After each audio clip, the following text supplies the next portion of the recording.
Please be seated.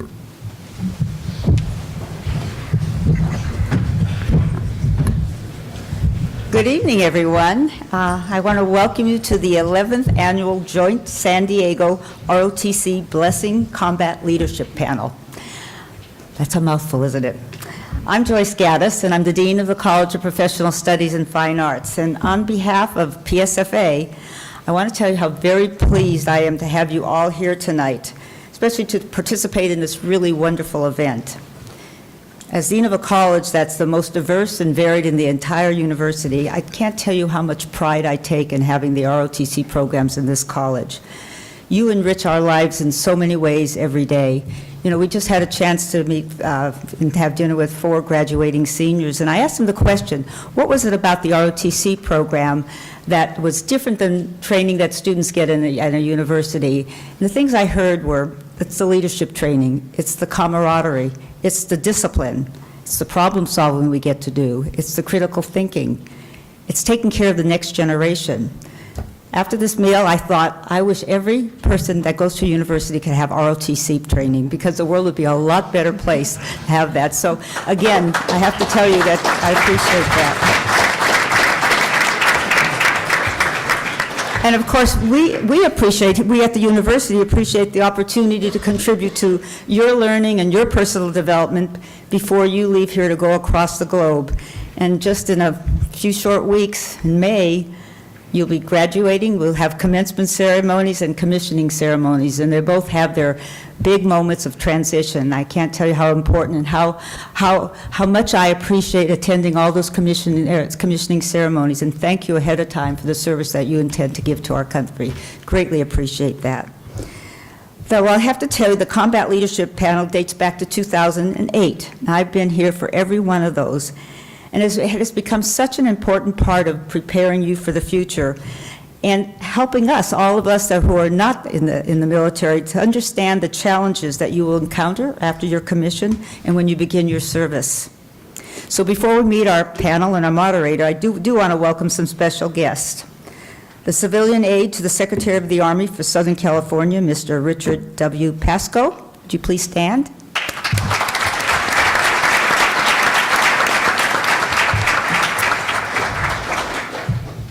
The heads of our ROTC programs, Captain Kaiser, Colonel Tucker, Colonel Hutchins, please stand and let me express our appreciation.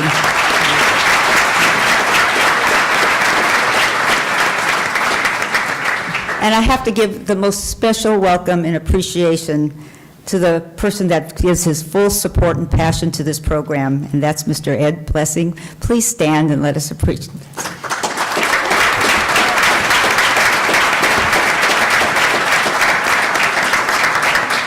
This program wouldn't be possible year after year without his support, but it's not just the financial support.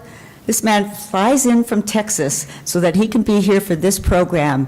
He is a dedicated man of service and a Marine to be proud of, and so we really thank you again for your continual commitment to this. And I want to also thank you and the other guests who are here to support the ROTC programs and our veterans in so many ways.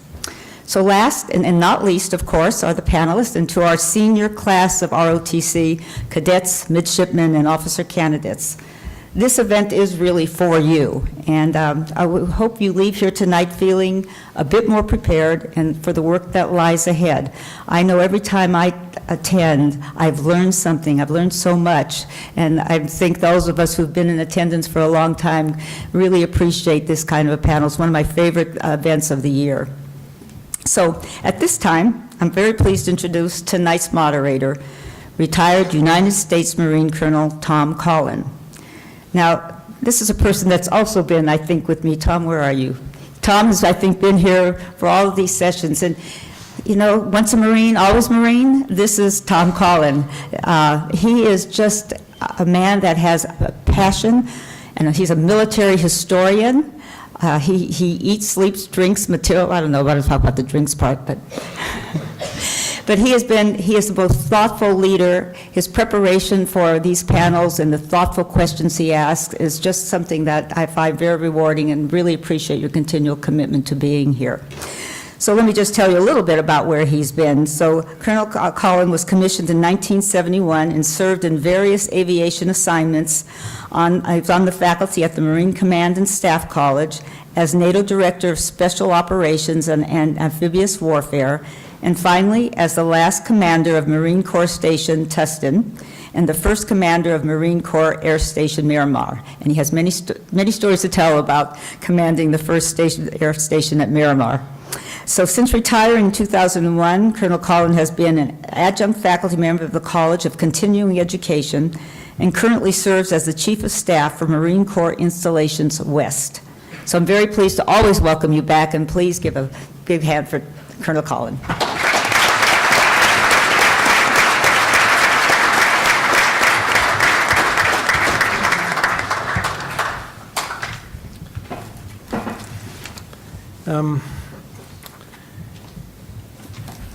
In a few months, the graduating seniors will take on the toughest job of your military career.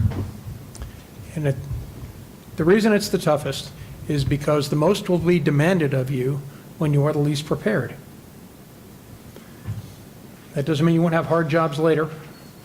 You will.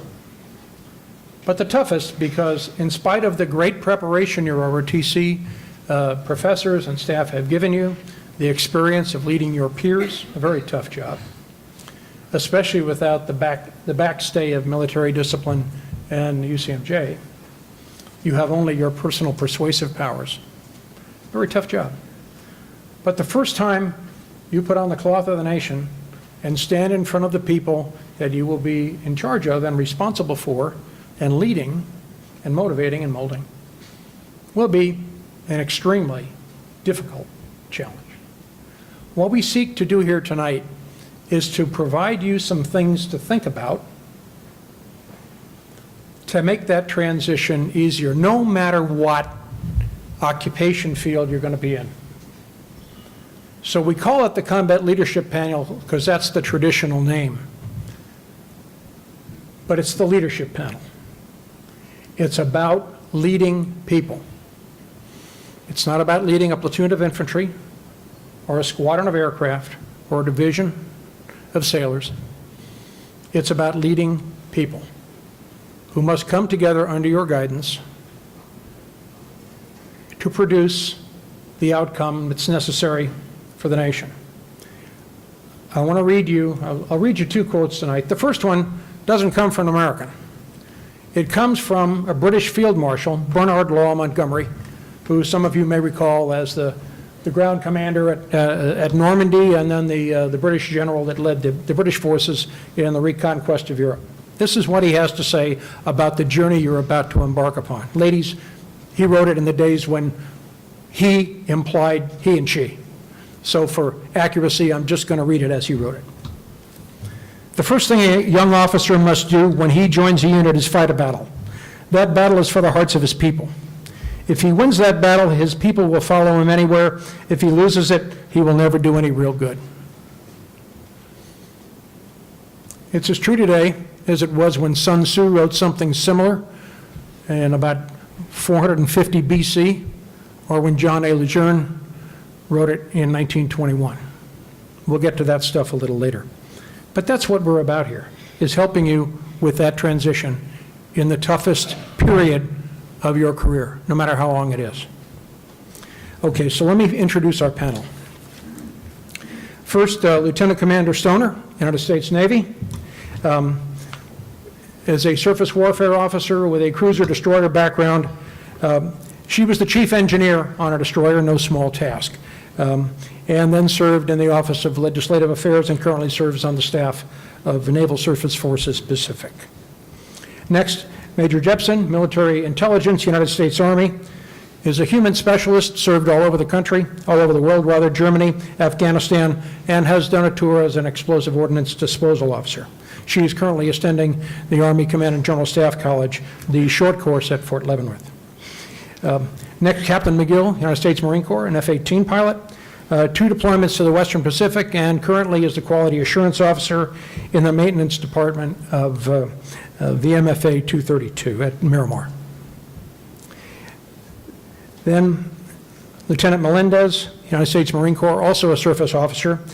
He served as the gunnery officer and then the damage control assistant, part of the weapons department, part of the engineering department, and is currently and has served in the Coastal Riverine Group, which is a adjunct to Navy Special Warfare Services. His next assignment will be as the chief engineer on the USS Peralta, recently commissioned here, which commemorates a United States Marine sergeant who gave his life.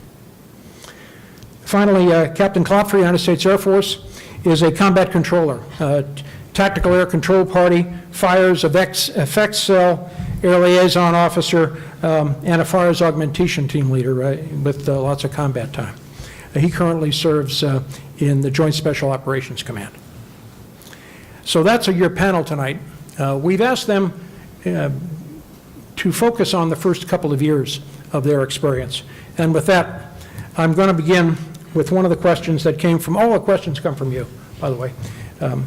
So we're simply interpreting the questions that you put forward through your ROTC instructors.